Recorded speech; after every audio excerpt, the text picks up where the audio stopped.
Welcome back, 8:44 right now. So I feel like every day the producers let me talk about food. So we're good. Yesterday was pancakes. Today we're actually talking about healthy food because you know your body and your brain, if you think about it, it needs a lot of different things to stay healthy. And a good place to start is your pantry. Just keeping it stocked with some healthy staples that can protect your brain and also nourish your body. So joining me today, Michelle Babb, to talk about some of those things that you should just have on hand. Good morning. Good morning. It's great to have you back here. So talk a little bit about some of these foods. A lot of them you'll probably recognize, just to ensure that whatever happens, you have something on hand to eat healthy.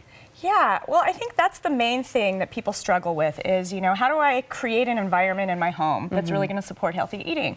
So it's all about how you stock your pantry. And it's nice to have some things that are just easy to prepare and can be your just standard go-tos.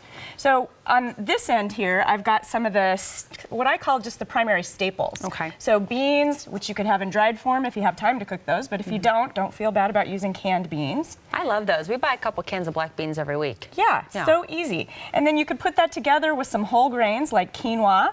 I've got some lentils too, which are quick cooking beans that you don't have to soak. So 20 minutes for these, 20 minutes for that, and that's a nice combination with some veggies.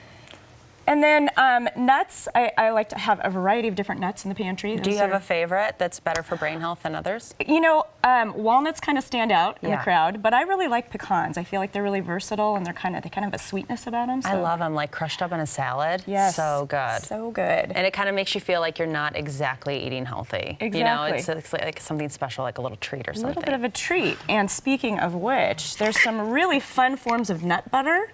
Oh, nice. I was wondering what that was. Yeah, and that one's really nice because it has a little squeeze pack. So if you have your sliced apples, you can easily squeeze that out. It's easy for moms and kids to have that in your mouth. Don't tell anyone. No, maybe not like that.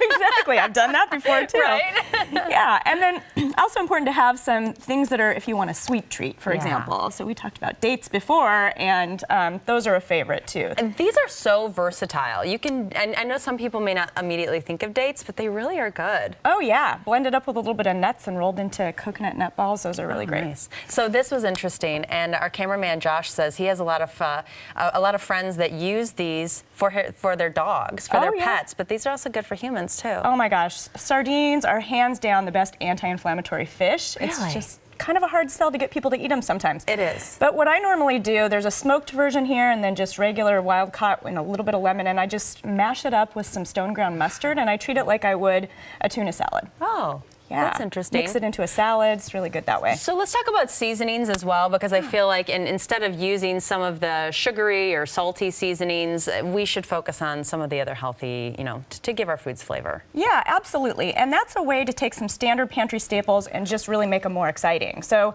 I always have a good curry powder that's loaded with turmeric, which is a really nice anti-inflammatory spice and really flavorful. It gives it kind of that Indian flair. Cumin I use often with the curry or with turmeric.